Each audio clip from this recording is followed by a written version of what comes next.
What if everything we thought we knew about prehistory was just the tip of the iceberg? Journalist Graham Hancock is on a mission to uncover the truth about a civilization far more advanced than we ever believed possible. He travels to the ends of the earth, braving treacherous jungles and diving deep into the oceans to uncover the secrets of the past.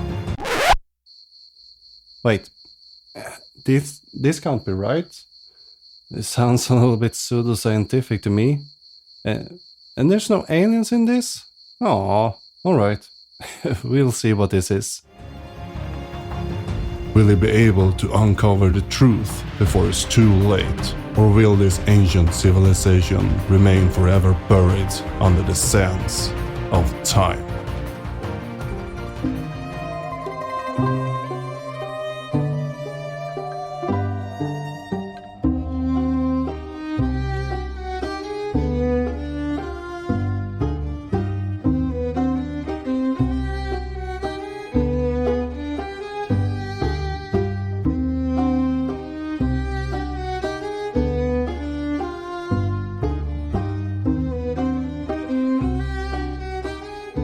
Hi, hello and welcome to Digging Up Ancient Aliens. This is the podcast where we usually watch and examine the TV show Ancient Aliens, but this time we're going to switch out one of these A's to Apocalypse instead and see if these claims hold water to an archaeologist or if there are better explanations out there. I'm your host Fredrik and this is episode 30. And we're going out on a little detour again. Last time we went and examined BuzzFeed's Unsolved Mysteries. And we also talked about the Bosnian pyramids in an earlier episode. But this time we're going for a little bit bigger fish here. We're going after Netflix's new show, Ancient Apocalypse, hosted by Graham Hancock. And this is largely based on his books Magicians of the Gods and American Before. What we're about to embark on is a breakdown in 3 parts, so it's a little mini-series here, but it means that we won't go into the nitty-gritty details as we tend to do with Ancient Aliens when we watch it.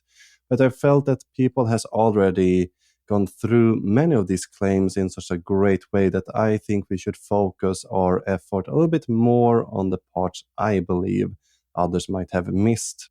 And we also in the past, talked about many of these locations Hancock bring up in the show, but from the alien perspective. But it's basically the same argument, but with less aliens in them. We will also be guested by a couple of people that I think can bring us some good insights and extra explanation to this phenomenon. At first, I was contemplating to invite Graham Hancock, but then I felt that he already has a quite large platform to speak from. So I'm going to skip it. But Graham, I know you listen. You're a big fan. If you feel that you want to come on here, just have your people reach out to my people and we can figure something out down the line. And remember that sources, resources, and further reading suggestions are in the show notes on our website, diggingupancientaliens.com or ancientapocalypse.net. And if you have any suggestions, spots any mistakes, or just want to reach out, our contact details are on the website. And if you like the podcast, feel free to leave a 5-star review. And if you're watching this on YouTube, like, subscribe, and hit that little notification button. Now when we're done with our preparation, let's dig down into the episode. A comet is tumbling down through the atmosphere. But the people witnessing this doesn't know it by this name. In later tellings, they would refer to this as the serpent in the sky, the dragon, or the evil one. At 50,000 kilometers an hour, the large comet crashes into the ground. If there were some close by, they suddenly were no more. Those further away would feel the ground shake as if the earth itself trembled in fear of what was to come. Those furthest away felt only a slight shiver, but the omen in the sky had already told them something was coming. For some time, everything was still, but it would change quickly as the water rose. One of the greatest civilizations we had ever seen until then was promptly lost, except for a few people who managed to survive. And these people took it upon themselves to wander the earth sharing a warning of coming danger, and teaching others the lost technologies and knowledge. Now, this story might be familiar to you if you watched the show Ancient Apocalypse or read any of Graham Hancock's books.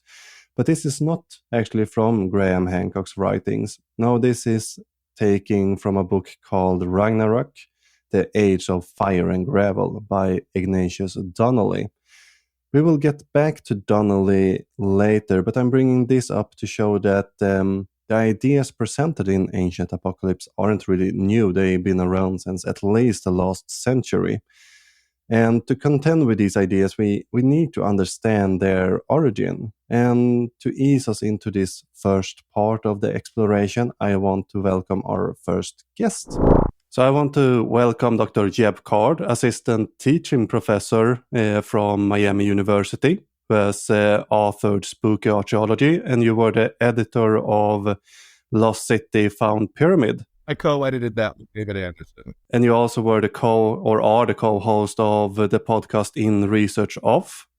And also in the past, you have been part of Archaeological Fantasies and a quite frequent guest on Monster Talk. Yes. So welcome. Have you seen anything from Graham Hancock's new documentary on Netflix? Or I watched some of it.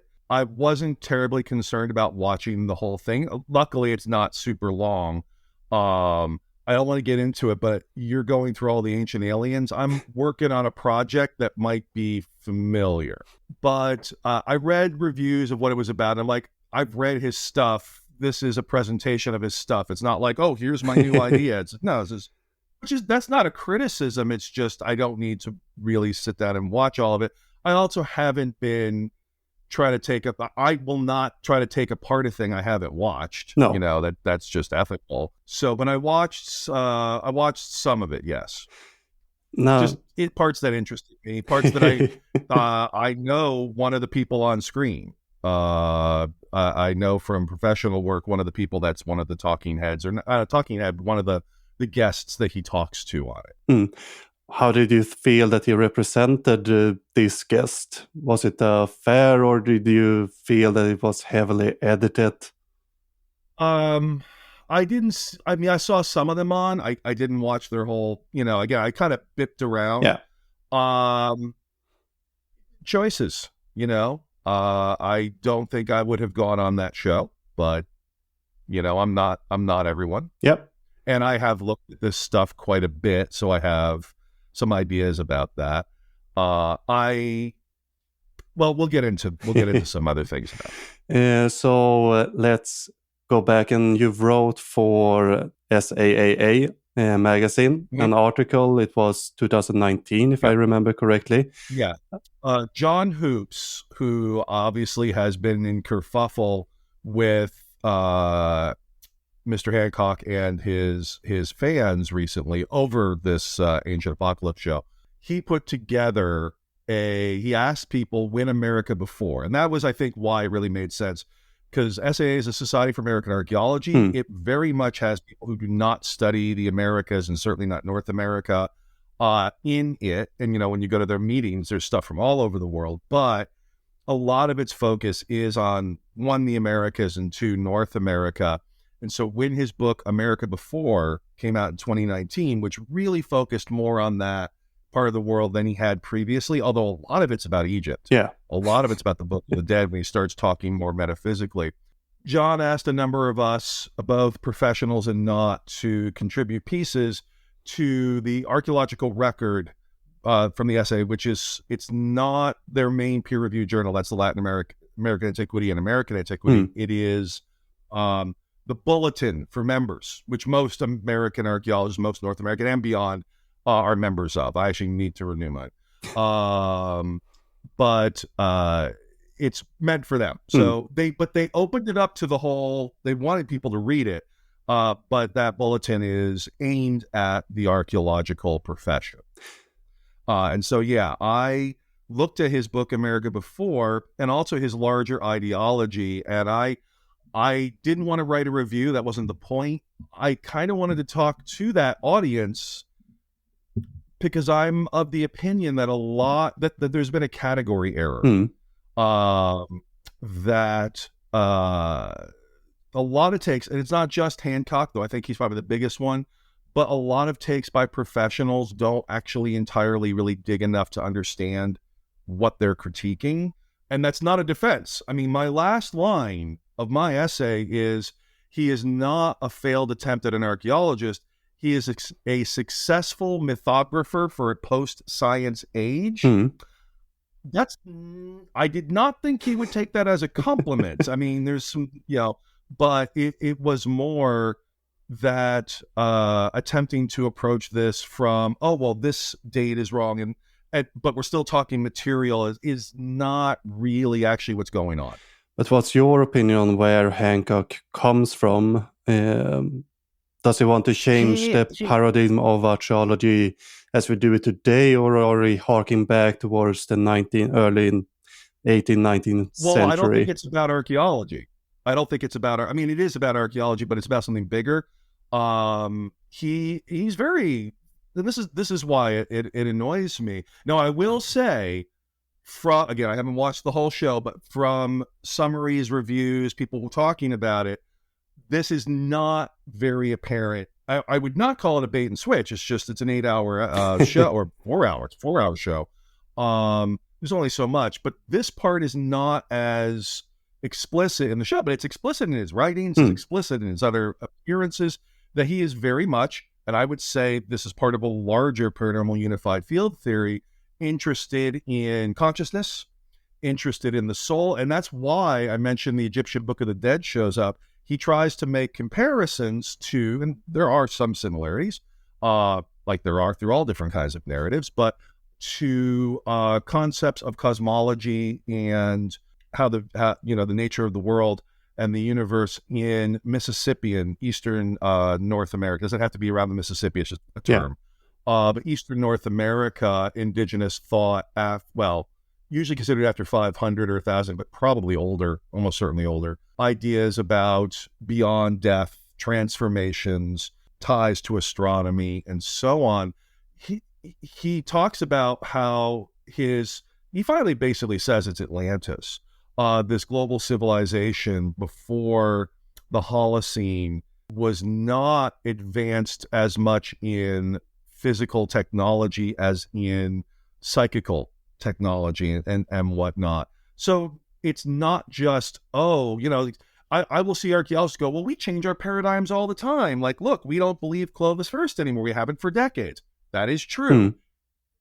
Those aren't the paradigms he's talking about. He's talking about, again, and not just him at all, materialist science, looking at things from a physical perspective rather than also a metaphysical component. And he talks about elsewhere that a part of this, people often like, well, he's not doing ancient aliens, and he's not, but he's like, but if you pierce the veil of reality through various attempts at getting into altered consciousness, there are non-human entity teachers on the other side that probably contributed at least 50,000 years ago when we start seeing much more human creativity to the development of our species.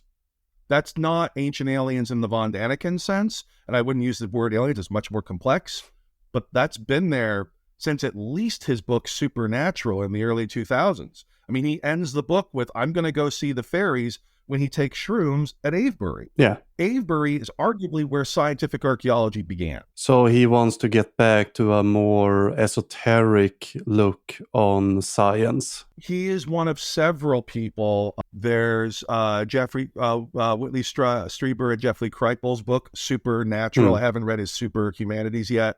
Dean Radin has one like this that basically argued that science is a subset of larger knowledge creation, much of which would also be considered magic.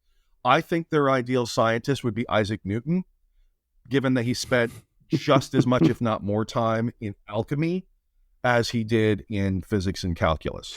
Yeah, Newton had some strange experiments going on, as I remember. But do you think we need to look a bit more towards Helena Blavatsky and other authors to really understand and properly criticize Hancock and similar authors? Oh, yeah. And I am seeing more archaeologists who are familiar with this kind of material with Blavatsky and the term theosophy, though it's still really rare. Like the number of archaeologists where I say the word theosophy and there's just blank stares, and I'm like, I mean, it's not what they're there for. No. I understand that that's not what they're there for, so I can't really criticize. One, particularly for Hancock, would be Ignatius Donnelly. Yeah. Ignatius Donnelly gives us what we think of as Atlantis now. Like it's, what people think of it as Atlantis is much more like his than Plato. And his two books, the two books on this, he's also the guy who starts originating the Shakespeare wasn't Shakespeare thing. Yeah. But his Atlantis, the Antediluvian world, and I think it's Ragnarok, something of fire and gravel, where he's like, look, there was a super ancient civilization and it was destroyed 12,000 years ago by a comet. Well, that's other than the spiritual stuff, other than the metaphysical stuff, that is very similar to what Hancock has been doing since the 90s, but it does have that other component, which I don't believe Donnelly had, but his stuff was very enthusiastically melded in by Blavatsky and her followers in the Theosophical movement. So yes, absolutely.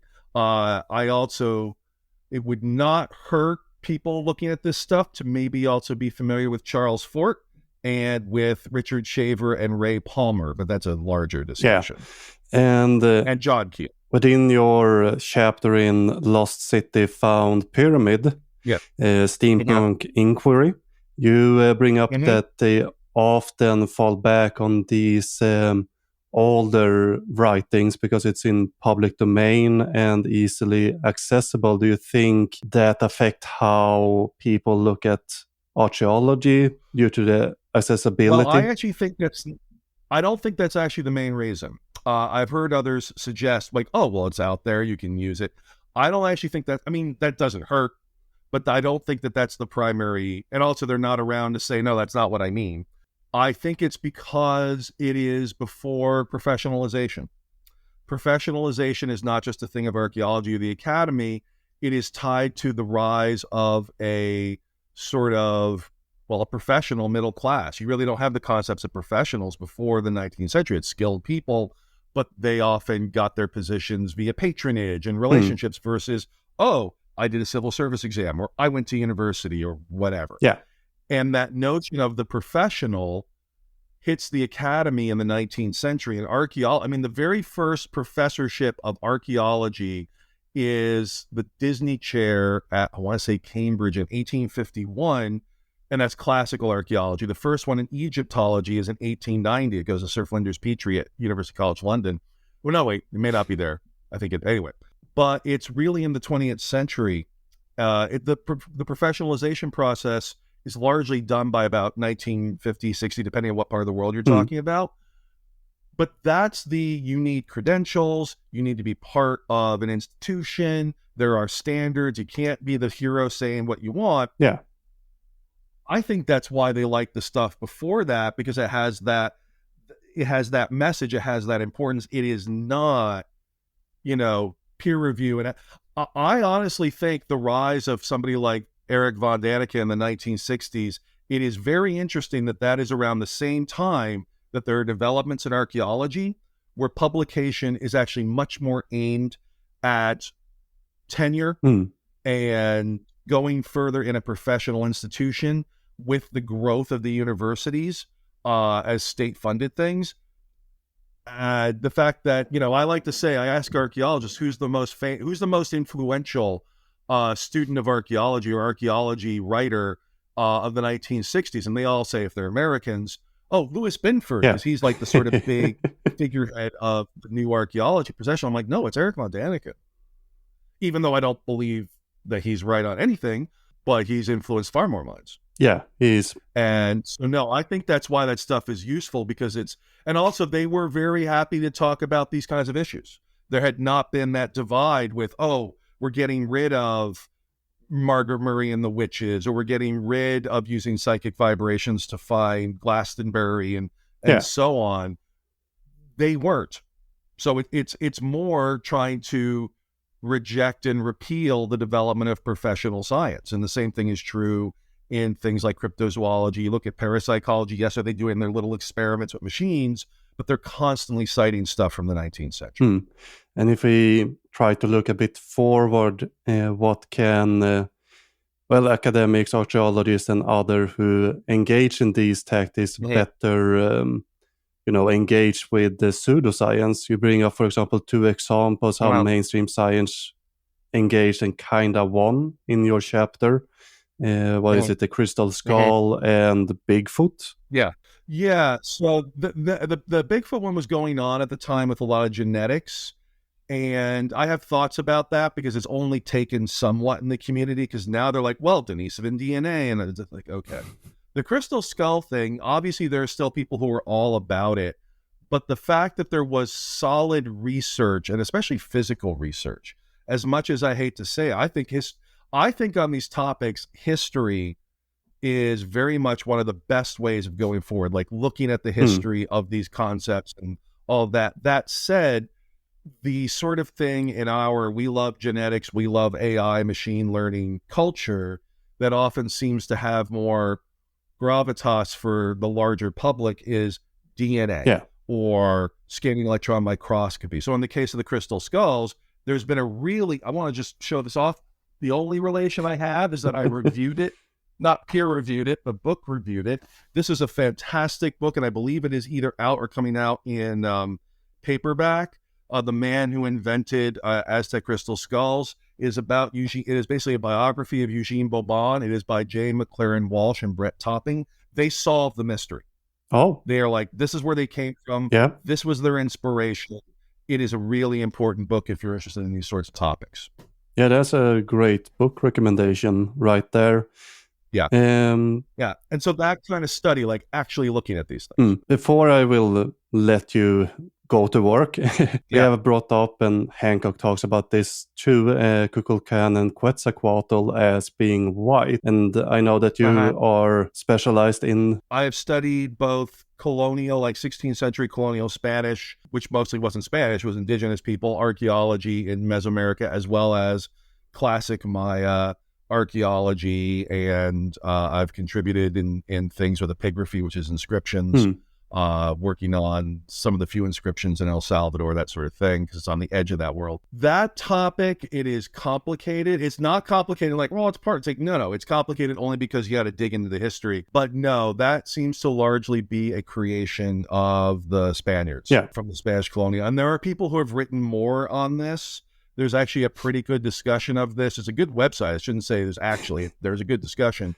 There's a really cool website that's meant for public consumption, but is detailed, called Mexico Lore. Okay. I think it's just MEXICOLORE, and I think it's .co.uk. I know they're based out of the UK. It is got a lot. I just was listening to their new podcast talking about Aztec music, and the first one's on the Aztec death whistle thing, which is fascinating. Mine is at work, otherwise I'd blow it and blow out your speakers, but terrifying. But they have a really solid, I actually pulled it up for something else the other day, discussion of this. But yeah, that's not a thing. Yeah. I mean, you can find people who say it's a thing, but it's not. And also the whole bearded business, they're like, there are totally people in the Americas that, have beards, and there are, whether they're today or depictions of them. Yeah, it's not as common. Will agree with that, but it's not a thing. All right. Thank you very much for your time. And I will put some links to your podcast and your books. Recommend to buy them all. Thank you. In the show notes. Anything else you want to add before we... I just would say my message is don't go with your preconceptions. I am going through some material right now that is often spoken about. I'm like, what you think this is about is not what it's about. And as I say at the end of Spooky, I'm like, my job is literally to, turn over rocks and dig into things and uncover formerly secret things, hidden things. We should absolutely be doing the same thing with these topics instead of just going with what our first, like, well, this is how things are. It's like, well, but maybe you should dig. If you want to engage, there's that term engage. That term in English can be, I have decided to marry a person. It can be, we're going to have friend relations. There's also engaging the enemy. It can mean a number of things. And if you don't know who that person or that corporation or that army is in any of those cases, it's probably not going to go well. You probably need to know who you are engaging with. Links to Jeb's books, Spooky Archaeology and Lost City Found Pyramid will be found in this episode's show note. And of course, you should go and listen to his podcast In Research Of, hosted with Blake Smith, who has been a guest on the show previously. Now, to paraphrase Dr. Ken Fader, according to alternative historians or alternative history theorists, archaeologists and historians constantly seems to lose civilizations.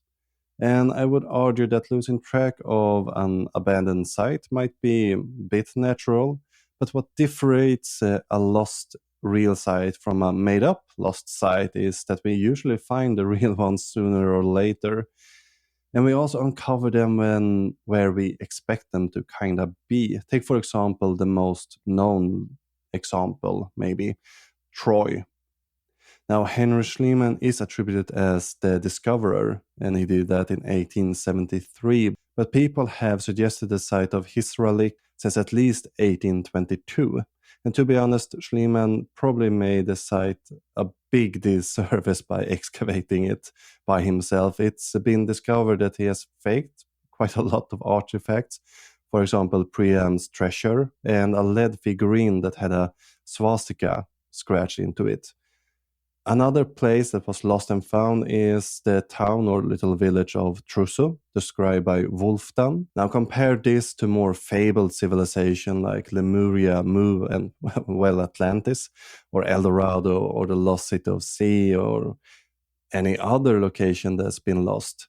The mother of these are, of course, the city and story of Atlantis, originating as a rhetorical device by Plato, while this fabled city only gets a smaller role in Ancient Apocalypse. I think he mentioned it's like 17 times throughout the show.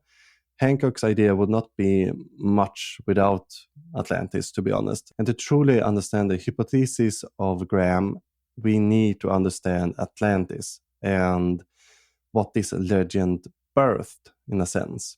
And this examination that we're starting on is just one of very, very many. The Camp wrote back in 1950 that thousands of articles have been written ranging in tone from the soberest science to the wildest fantasy. And the amount has not become less since he wrote this book that was really released in 1970s, still true back then. Now, Platon was born in 429 or 428 BCE. This date isn't too important, but it means that he was about 18 or 19 when he first became a student with Socrates. While Socrates never really bothered to write something down that survived to our days, he was fortunate enough to have quite ambitious pupils like Plato and other famous philosophers. And as we know, Plato, just as Cher and Prince, went by his mononym for most of the time and was a star in his time. I have no idea why I went with Cher and Prince there, but I am younger than you might think. Now, Plato is also known for using dialogues to teach, but they were never intended to be taken as records of real conversation. These dialogues usually include his old teacher and his friends and other real people, but they were intended as literary devices to represent Plato's ideas. Plato described Atlantis in two works, Timaeus and Critias, which was left unfinished. Timaeus was, of course, completed. But there would also have been a third book called Hermocrates.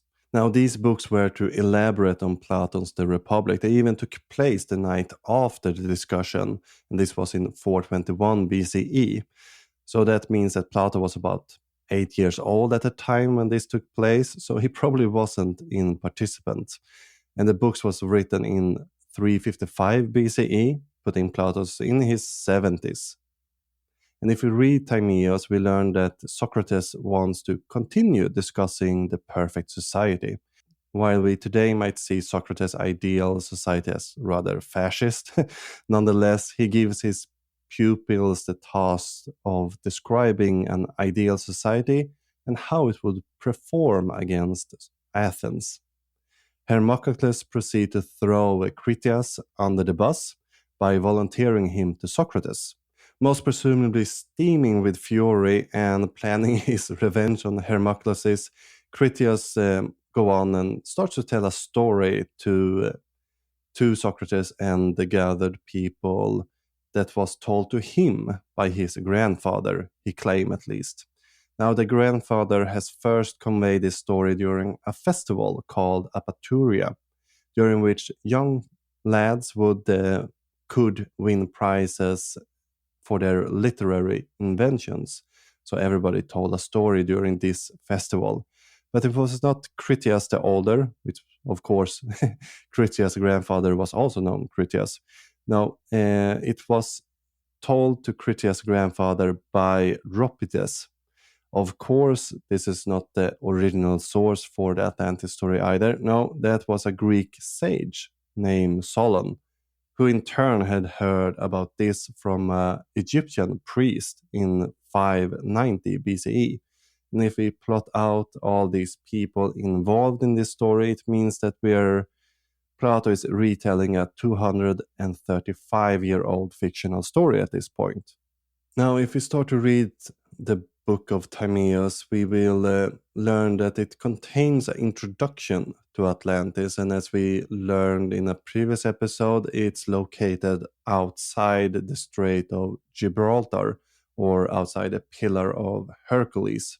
And the Egyptian priest stresses that the Atlanteans made an unprovoked attack against Europe and Asia.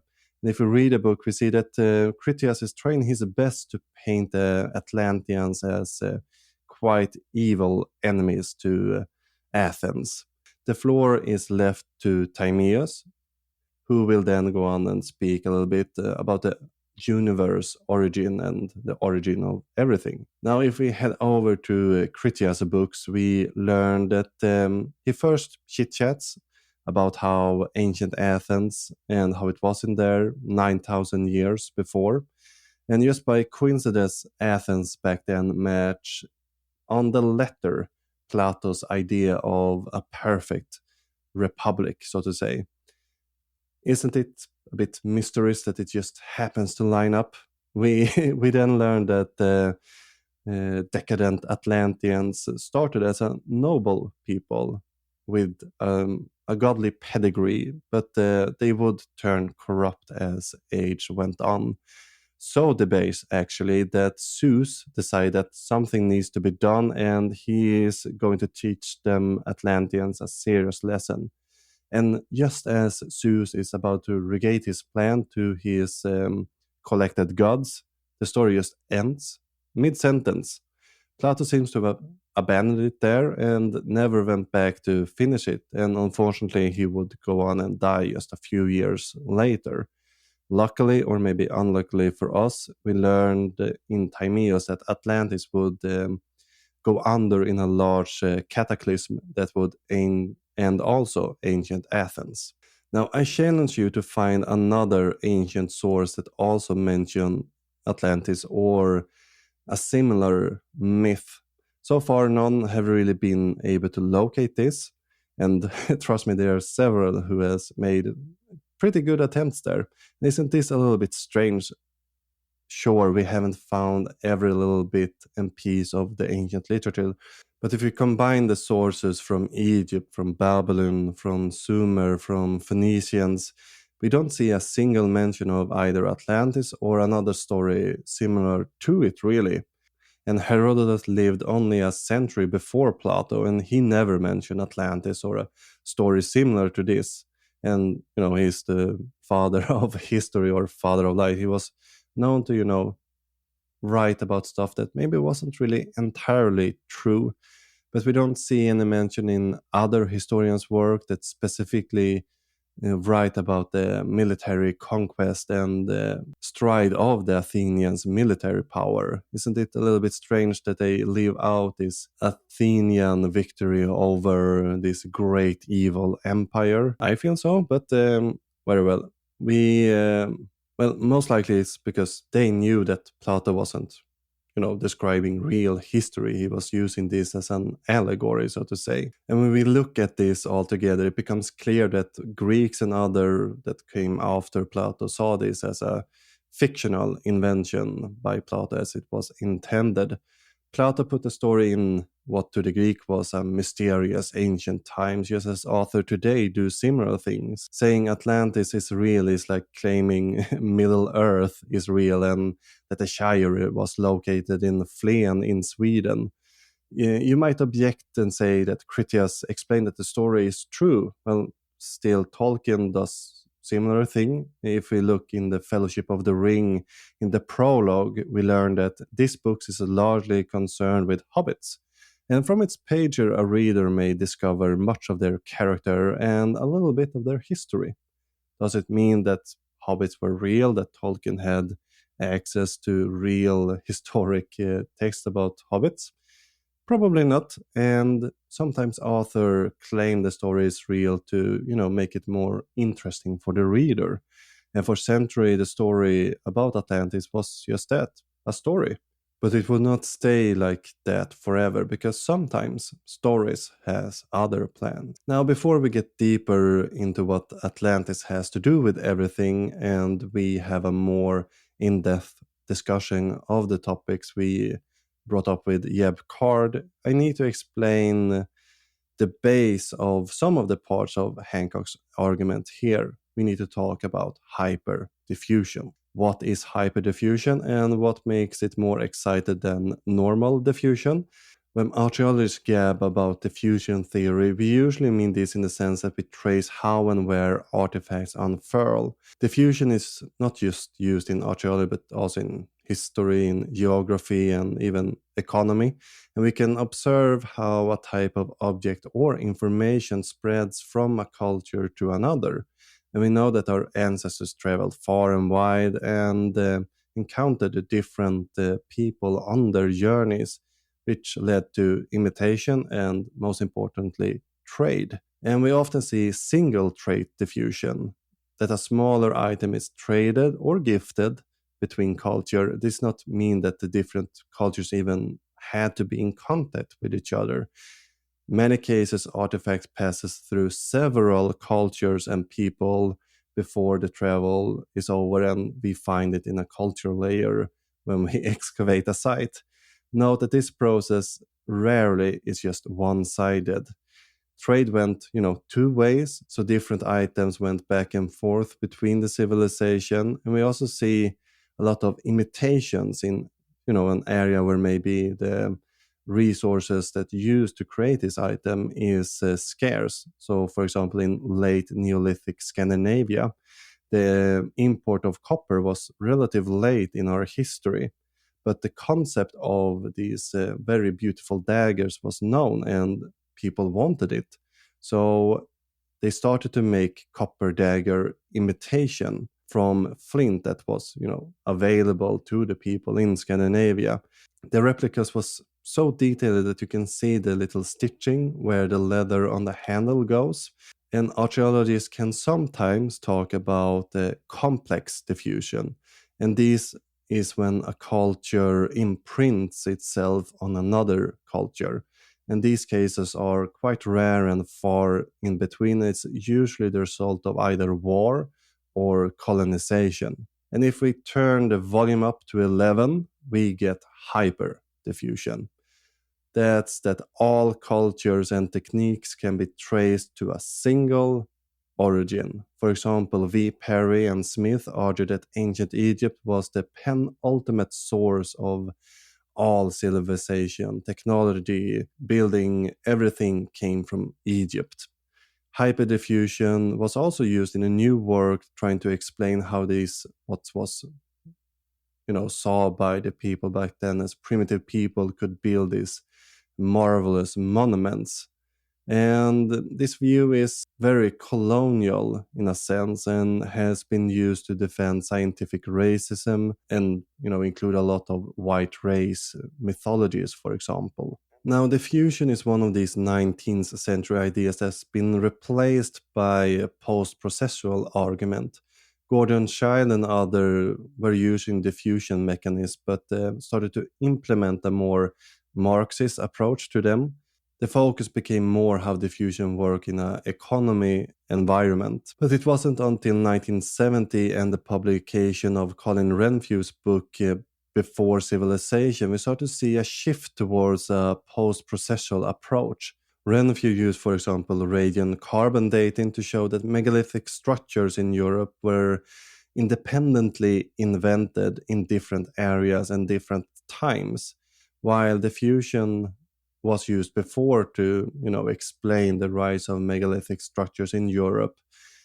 It was, with Renfrew's study, discarded mostly. But it still has its place within archaeology today on smaller concepts, ceramics, and ideas, but it's more on a local with a certain area. For example, within Sweden, we can look at how ceramic spreads between different sites, but it doesn't really work on larger concept that's pyramids, for example. And we have started to learn and maybe accept that humans are a bit more complex and imaginative that we might give ourselves credit for sometimes. Now, hyperdiffusion has found itself a new home within the alternative history sphere, and we see this frequently in Ancient Aliens. The idea that things resemble each other is due to alien invention or alien tools, for example. But note that hyperdiffusion carries a darker past that neither von Däniken or Graham Hancock really deals with when applying the idea of hyperdiffusion on their hypothesis. The idea of hyperdiffusion has usually been used to, present a race, a nation, or religion as superior to other, and you really need to first understand this and deal with this before you start to apply it in your literary work, basically. Now, let's get back to Atlantis, the story that didn't really want to stay a story.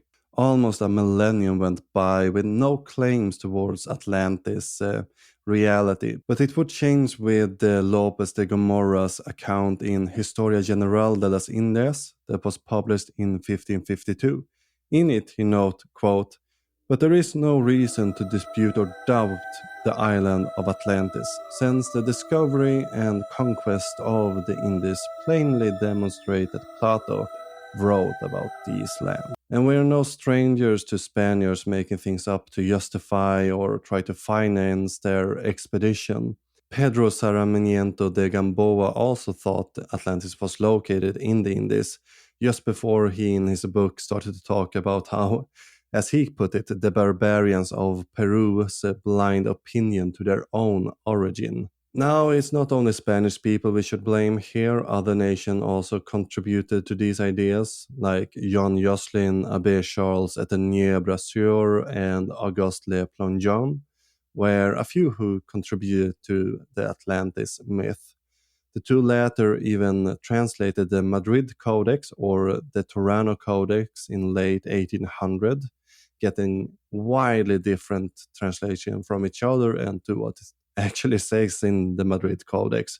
Remember, we did not rediscover the Mayan script rediscovered how to translate the Mayan script until 1973. Now, Abbé saw a story of Atlantis in the text, while Le Plongeon read that the Mayans originated from the ancient Egyptians. But Atlantis was on the way out in the late 19th century. But the story would not be ready to be forgotten.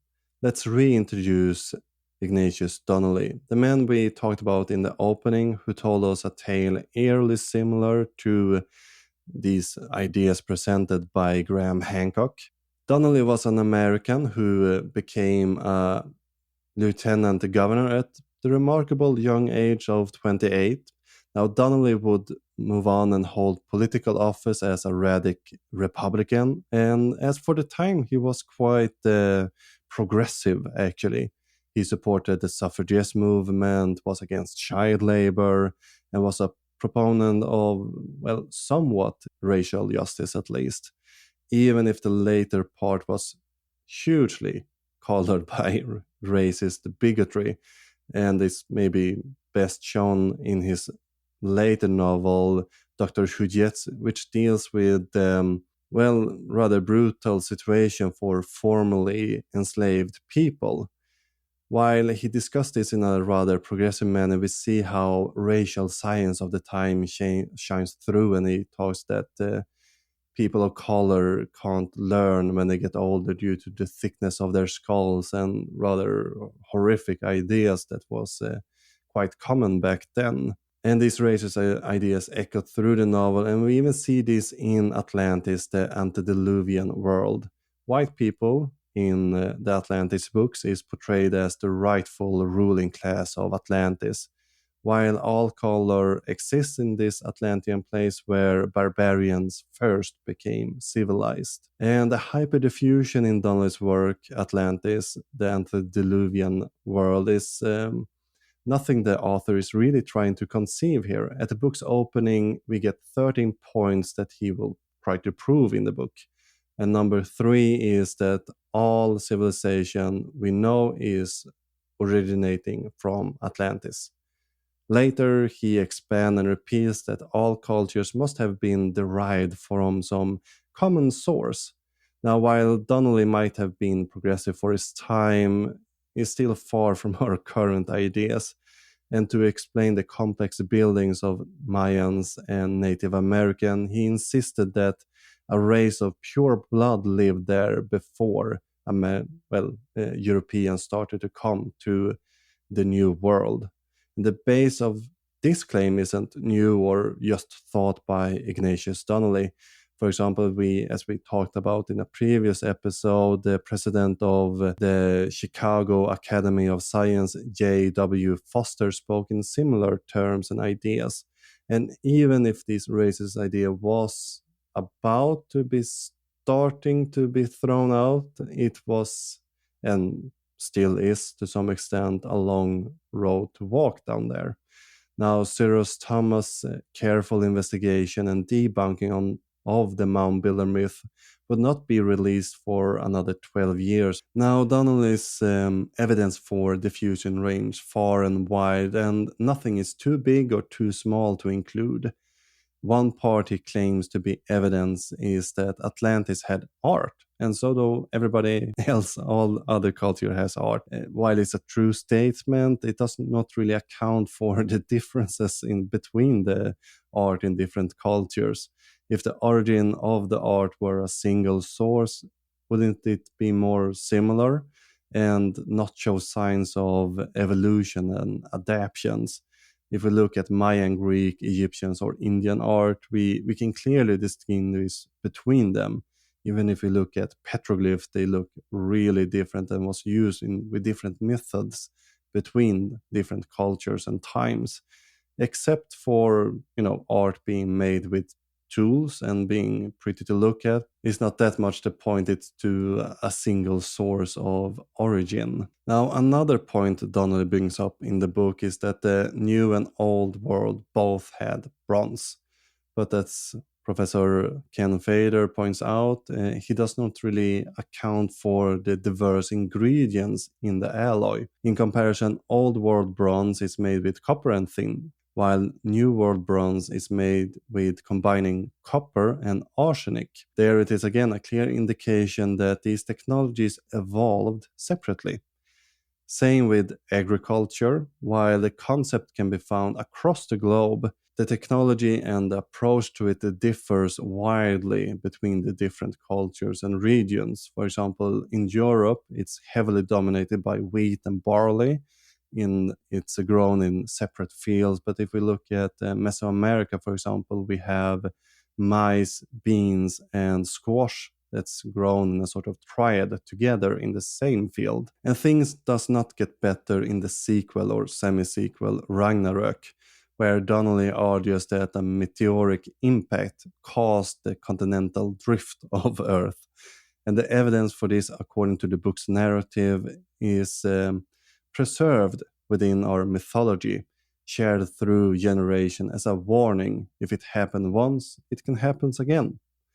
And again, you recognize this narrative if you have seen the show Ancient Apocalypse or read Graham's works. And Donnelly is, in the Atlantis books, relying heavily on the flood myth or deluge myth, if you want to be fancy. You probably heard, the idea that flood myth across the world is eerily similar, and you can find it in every culture across the world, basically. And Hancock also spread this idea, but is it any truth to this? Now, if we look into, for example, Sir James G. Fraser's extensive compilations of flood myth in the book The Great Flood, we quickly realize that that's not the case. They differ widely, and there's little they really have in common when we start to examine them properly through the eyes of just basically reading them. But it's like, saying that the Egyptian pyramid and the Mesoamerican pyramids are identical. And in Donnelly's later book, Ragnarok, he focused more on the end of time myth, Ragnarok, the apocalypse, and that they all are the same in a sense. And that's why we get the comet hitting the earth and the warning. So again, we see a repetition of Graham's claims in a lot earlier work of literature. Now, when I doubt that Ignatius Donnelly would describe himself as an archaeologist or an historian, his approach is more of a lawyer than a scientist. As Jeb Card mentioned in his article, America Before, we should not view Hancock as an archaeologist, but a mythicist. Even Graham Hancock agreed with Card in his response to the special edition of SAA magazine that covered his book. So approaching Hancock as a person who wants to be an historian or archaeologist is to miss Graham's goal altogether. But to truly understand Graham's idea of what a paradigm shift would mean, as Jeb mentioned, we need to look a little bit more on his esoteric inspiration. So the last piece of the puzzle to understand Hancock's sources and paradigm shifts can be found in the books on esotericism, on theosophy, on anthroposophy. And these connections are familiar to us. We can see them among the ancient astronaut proponents too. Jeb Card mentioned that ancient aliens people have shifted towards a more perennial philosophy, and I kind of disagree with this statement, at least for many of the more prominent names.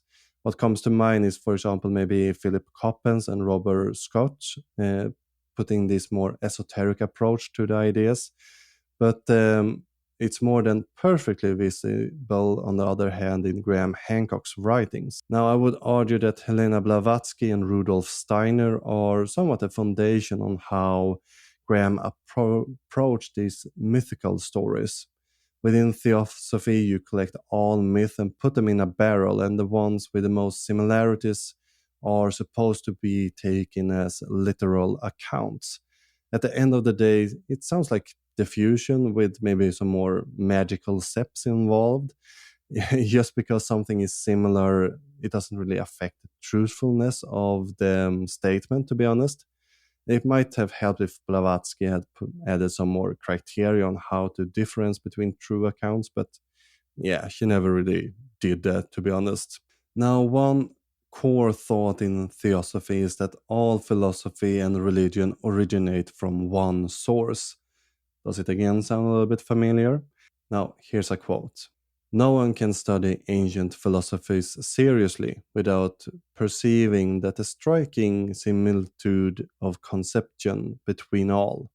And then she goes on, during the youth of mankind, one language, one knowledge, one universal religion. Haven't we seen this before? Now, Blavatsky also covered Atlantis in her writings, since she puts the origin of the fourth root race in there. In her writing, she had this concept called root races, and she isn't really talking about human races, maybe luckily for us. For the most part, it is about esoteric proto-humans. And the first version of this root race is more or less basic energy. And as it evolved, we come to the fourth race that would become humans, and we originated in Atlantis. The third race that was before us was also more flesh and blood, and they also laid eggs. So we evolved above the eggs at least. But we also had psychic powers in the beginning, but this has faded for most of us. But Helena, of course, believed that some people do have the psychic power. But there's a common idea in Theosophy that we can somewhat communicate with a, esoteric being, a spirit, or, a global universal sentience. And Hancock speaks about this too. We see, for example, this in his approach to aliens.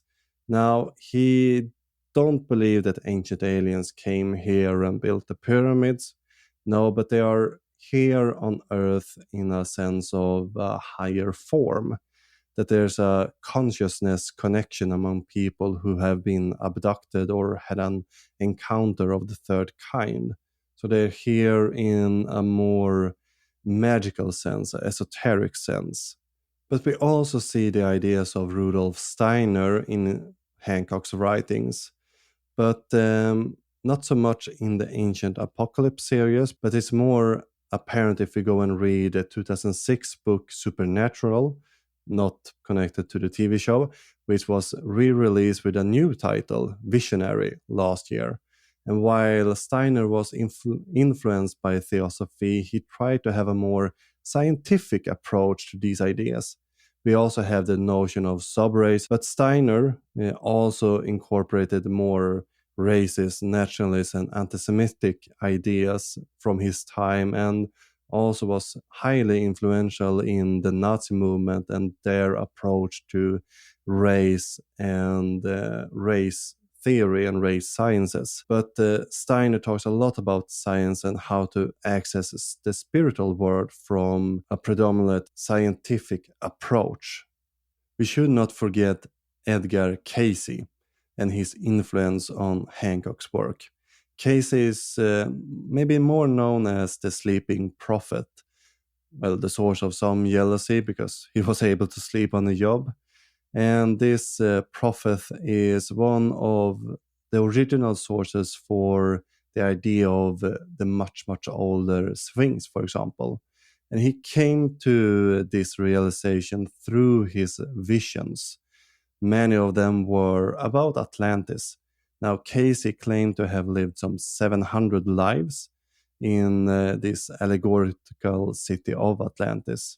In one of his visions, he saw the survivors from Atlantis were traveling to Egypt and started their civilization there again, and, for example, started to build a Hall of Record, which Cayce claimed would be beneath the Sphinx.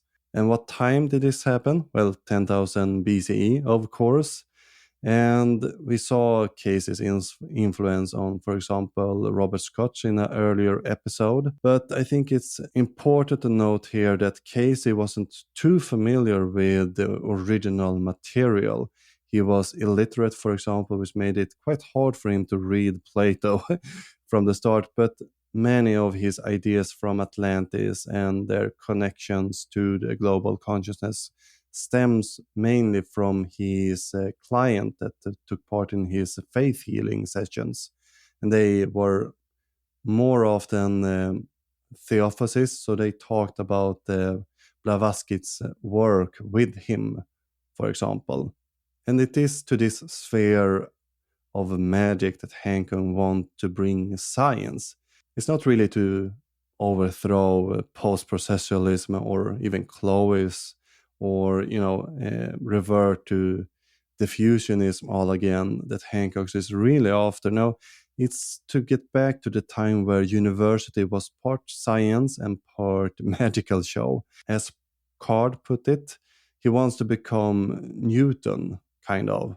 He wants to have an esoteric approach to science and the myth that he talks about. And he applies theosophic and anthroposophic ideas when he examines them. And the sooner that we understand this, not trying to be an historian or archaeologist, we can start to stomp out these ideas for real. I know that we want to believe that everyone wants to be an archaeologist, but we need to stop imprinting these ideas on Graham Hancock. we need to accept that we need more than material evidence if we want to understand his ideas and confront them properly. And I want to finish like Jeb Card did in his article. Hancock is not a failed version of an archaeologist. He's a successful mythographer in a post-science age. And I think you have a better understanding now of the origin and foundation of Hancock's ideas. And before we move on to the actual claims in the show, we should bring forth that, well, it's a documentary that, of course, used these clever editing tricks to get people to say things they didn't really say.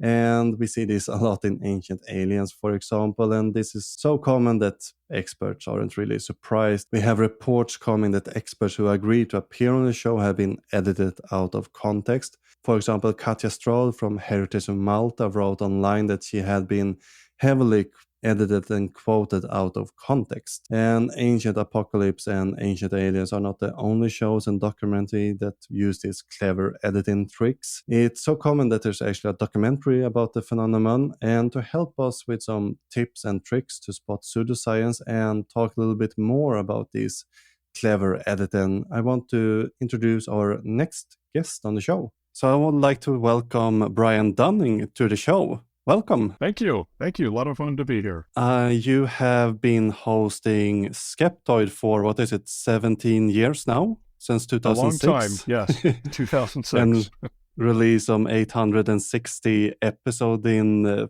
total, I think. About that. That's right, yeah. Closing in on 900. So during all of your time about this skeptic work, have you seen any sort of unified theory regarding all these strange claims that sort of similar between them? That's a really interesting question, like a unified field theory for paranormal beliefs. I haven't. I mean, there's a lot of reasons that people believe strange things, but the really interesting research is in finding the groupings and the correlations. People who believe one thing are more likely to believe in other strange things.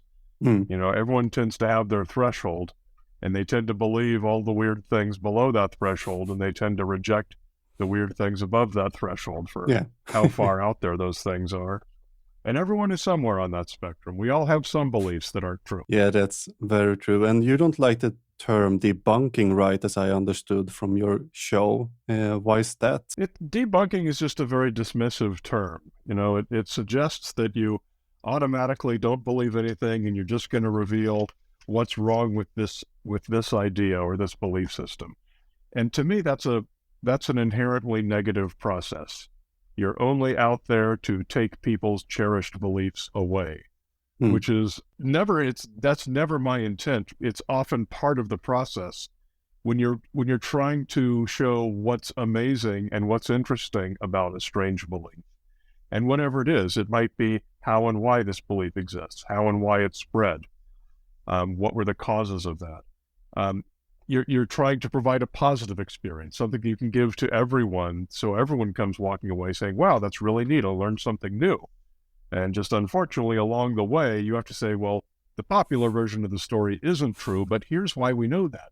And here's the more interesting part of it that is true. So I try to find the positive aspect. Do you think people react more positively when you put it like offering them a new way to look at these things? Is it easier to get them to listen? I do get positive feedback for that. I do get positive feedback. I get feedbacks for the kind of, a lot of times people will say things like, hey, I really respect that you didn't make fun of my belief or whatever it is.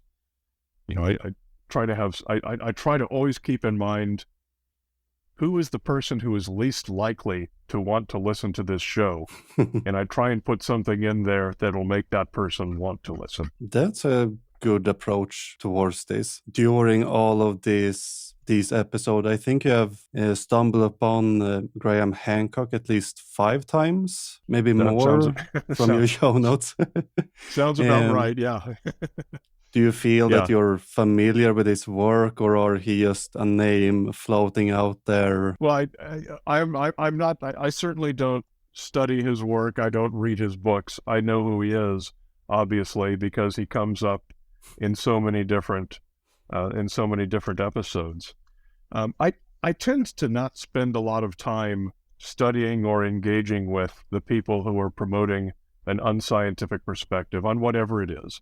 I focus my time on doing the good work, and less time on, tearing down the bad work. There's also a good approach towards this, and he has his new Netflix special that is very well done, and when you watch it, you can see that people might come away from it more interested in these ideas. But from your experience, you have some tips that's easy to use at home when you're looking at documentaries or go online to spot pseudoscience or sort out fringe theories that you could share? Yeah, the number one thing is when these people on television claim that the mainstream won't accept their ideas, or mainstream science is afraid of this. Any kind of claims like that. Graham Hancock is notorious for saying that kind of thing all the time. In Ancient Aliens, the Giorgio Tsoukalos and all of those guys, they also say these same things all the time. So just watch out for anyone who's claiming to be, he's being marginalized, he's being suppressed. That doesn't happen in real science. Scientists are always trying to prove each other wrong, of course, because we're always trying to improve our theories. But they certainly have to engage with them and have to work with them in order to do that. And so it's always the people who are far outside the actual scientific field who are ever making those sort of conspiratorial claims. So watch out for those. So the people that wants to be a maverick and stand outside is someone we should avoid taking face value. Definitely. Real scientists do not work in isolation from other real scientists. They have to work very closely with them. And I've seen you mention that we need to have a high bar for the standard of evidence. Do you wish to elaborate a little bit on what a high bar is and how you can look for that in your day-to-day life? Hard to look for in your day-to-day life, but what that basically talks about is just to pick an example. Let's say these TV shows that promote particular UFO stories, and these UFO stories are supported by very poor evidence, which is basically verbal anecdotes, people who tell you what happened. And a lot of times these stories will grow and change over time. The one out of the UK called the Rendlesham Forest UFO is a perfect example of a story that's grown enormously since it first came out. Initially there was a police report that says nothing interesting happened into the story. And then over the years, over these different TV shows coming out, they added more and more fictional elements. One guy said he, found a UFO in the forest and looked at it. I mean, there's all of these story elements that get added. They're purely fictional. And they are supported by no evidence at all. So if you're accepting evidence that's based purely on people's verbal accounts, that is a very low bar for the standard of evidence. We know that kind of evidence leads to false conclusions. So you just have to have, if all of the relevant experts in a field, or most of them, are generally publishing papers about a topic and agreeing with a topic, that's a pretty good standard for evidence. You won't find any scientific papers being written finding that any UFO stories are true. Pardon me, I misspoke. Finding that aliens are actively visiting the Earth, because we don't have any good evidence of that. We have a lot of anecdotal evidence, which is all bad evidence. And you know the old saying, the plural of anecdote is not evidence. I like to say you can stack cow pies as high as you want. They won't turn into a bar of gold. Yeah, that's true. But when you're starting to think about verbal evidence, how do you feel about the AI-generated images that's starting to come in? Can they become a problem when we want to explore different stories and claims, or do you feel that they will be easy to sort out from real photos? That's a good question, and I don't have a crystal ball on how that's going to work out any more than anyone else does. I don't think that they're likely to be a problem in the sciences. It's not like we're going to have fake evidence created. Evidence is created under controlled circumstances. And controlled circumstances means AI-generated content doesn't make it through. So I'm not too worried about it from the field of science, but from the field of, pop culture and even news, I expect there's going to be some issues, and we'll probably see some high-profile cases of that. Going to be interesting to watch, for sure. And last year we saw the release of Science Friction, a full-length documentary produced by you. Would you mind telling us a little bit about it and how it came to be? Science Friction is a documentary about scientists who have been deceptively edited by these TV shows. The TV shows always want a scientist to come on and say, yes, scientists do think that aliens built the pyramids. Well, no real scientists are going to say that, so they get real scientists and they edit their words. In some cases, literally cutting apart sentences and rearranging the words. And that is a terrible, terrible practice. And so we made this film calling out the practice. We had about 20 people in the movie to whom this has happened or who can speak intelligently about cases. And I'll tell you, we had many, many more people that we either interviewed or spoke with and who elected not to appear in the film. And that's really interesting. And the reason was they just didn't want to burn their bridges with these TV shows. And on the one hand, I'm tempted to ask them, so you're trying to preserve a relationship with someone who is deceptively editing you. And, the fact is these are scientists who usually work in obscurity. They're not going to get a lot of publicity. Being on TV show is likely to be the highlight of their career. So I don't argue with them, but it is a real problem. And it's part of why people tend to believe the things that are on these terrible TV shows. Do you think there's a way to participate in these shows, type of shows, and still come out on top while participating in them? Well, yes and no. I mean, you could be very careful about what you say. These shows all give you a release form that gives them the right to do anything and everything with your footage. Now, they have to have that right. They have to be able to make trailers. They have to be able to provide press clippings. They have to do lots of stuff over potentially several years, the film's release. They need to have those level of rights. So you do have to sign the release. And if you don't sign it, they're just simply not going to have you on the show. Yeah. So all you can do is just watch your words very, very, very carefully. You can try to get some writer on the release, like, I get to approve my appearance in the final show. But if you do that, they're just simply not going to use you. They're going to move on to the next person.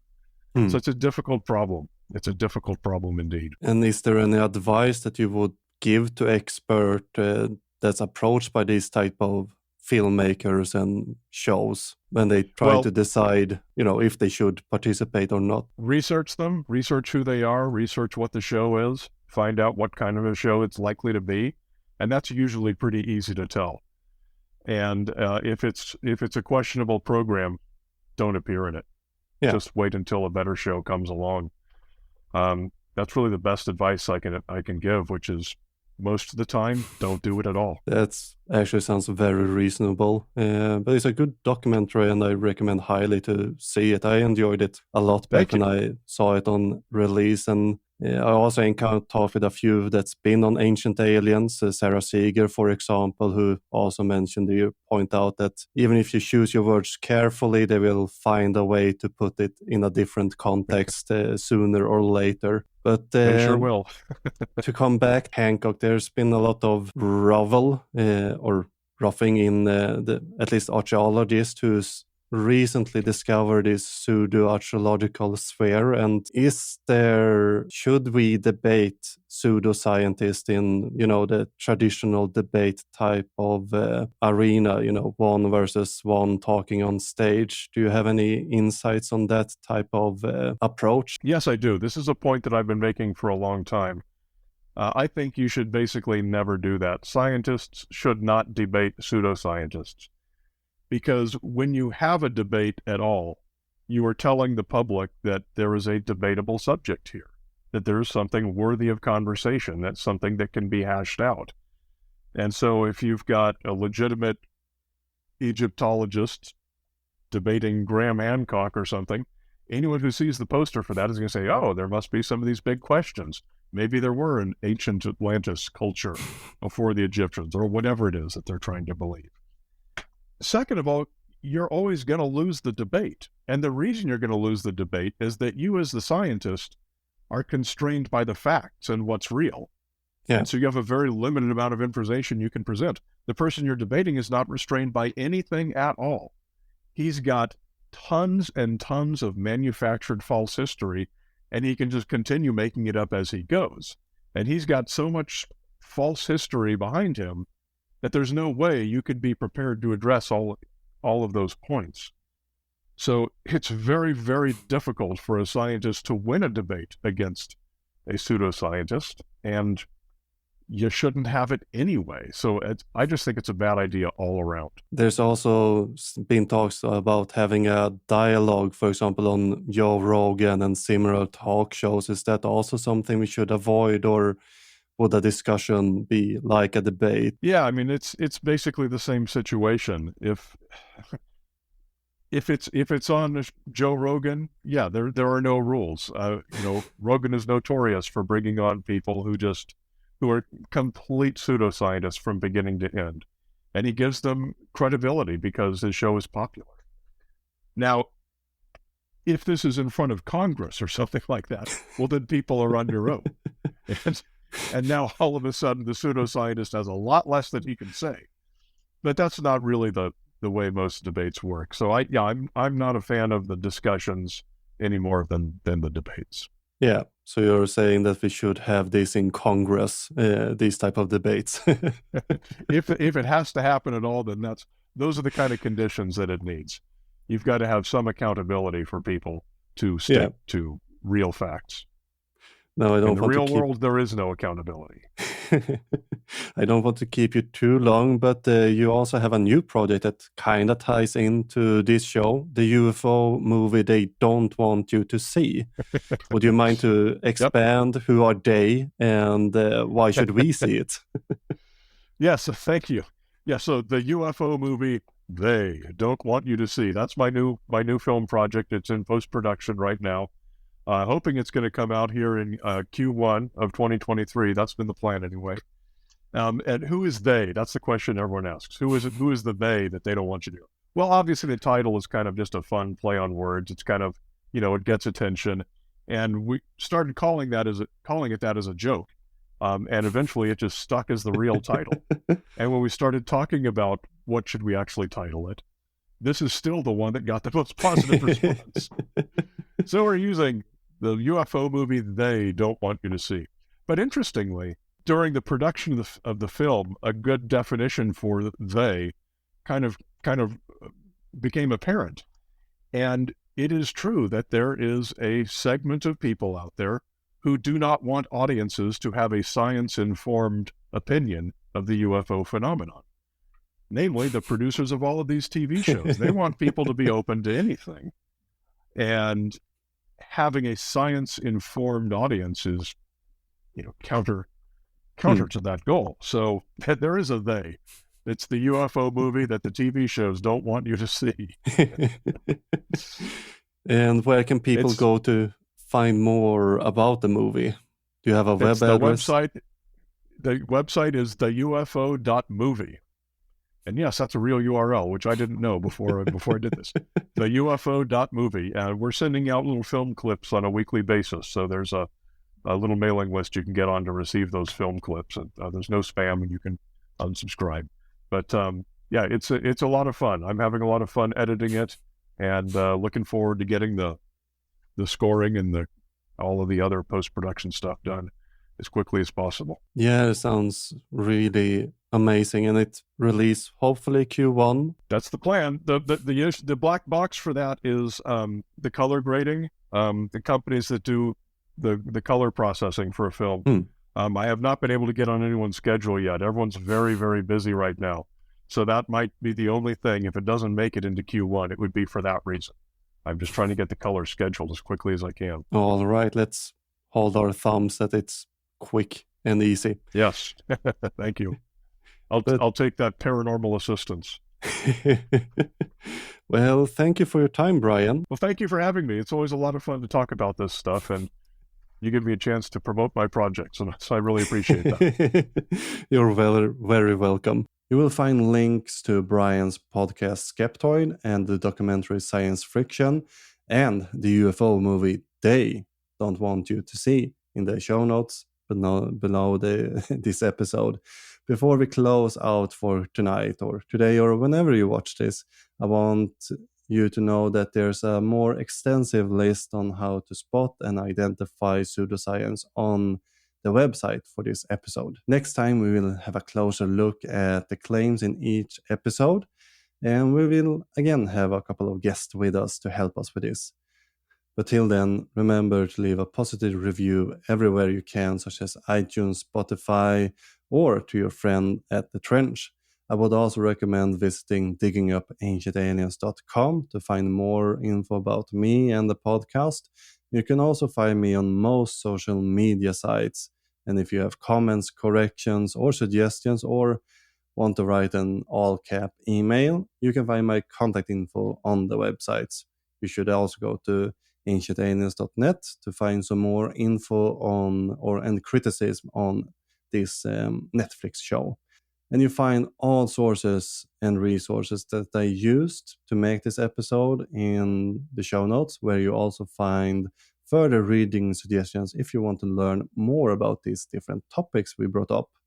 Sandra Martelor created the intro music, and our outro is made by a band called Trallskruv, who sings their song Tinfoil Hat. Links to both of these artists will be found in the show notes.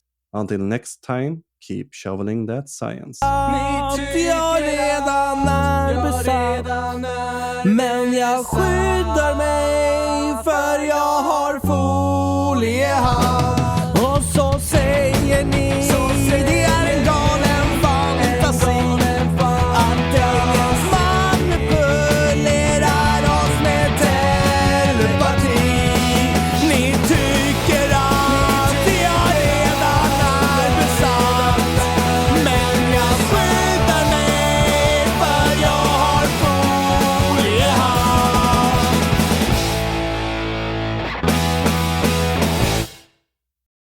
Thank you for tuning in and listening to this episode. Remember that we have a subscription going on. You can become a patron or other subscriber for as little as $2.50 per episode. Go to diggingupancientaliens.com/support. That is, go to diggingupancientaliens.com/support to read more information and sign up right there.